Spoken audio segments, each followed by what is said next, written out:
Inilahad ni Philippines Chef de Mission Richard Lim ang kasalukuyang halagayan ng pambansang koponan bago ang opening ceremony ng 9th Asian Winter Games sa Harbin, China ngayong Biyernes. Yan ang ulat ni teammate Daryl Oclares.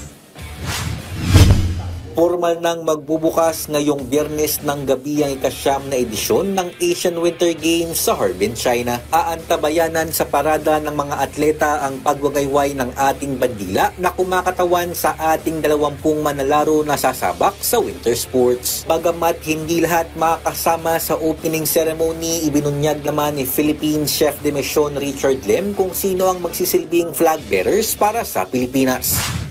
Flag bearer natin, we have 2 flag bearers, no? One male and one female. Sa male si Gross, and then sa female si Duberstein. Si Gross is the speed skater, Duberstein is in curling. Dagdag pa ni Lim, nakarating na ng Harbin, China nitong Martes si Philippine Olympic Committee President Abraham Bambol Tolentino para samahan ng ating mga delegado.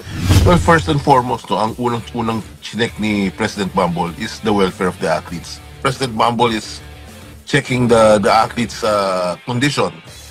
They're eating okay, lahat, no? Of course, the priority is the athletes. That's why we are all here. So, yun ang priority.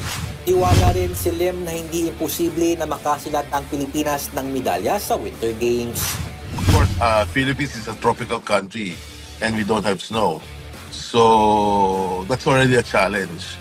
But again, the players that are here are not here to gain experience. They're out here to win a medal.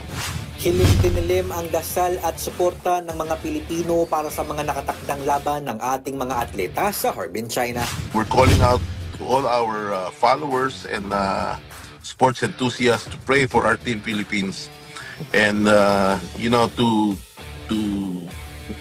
pray for their safety and hoping to get the best results for everybody.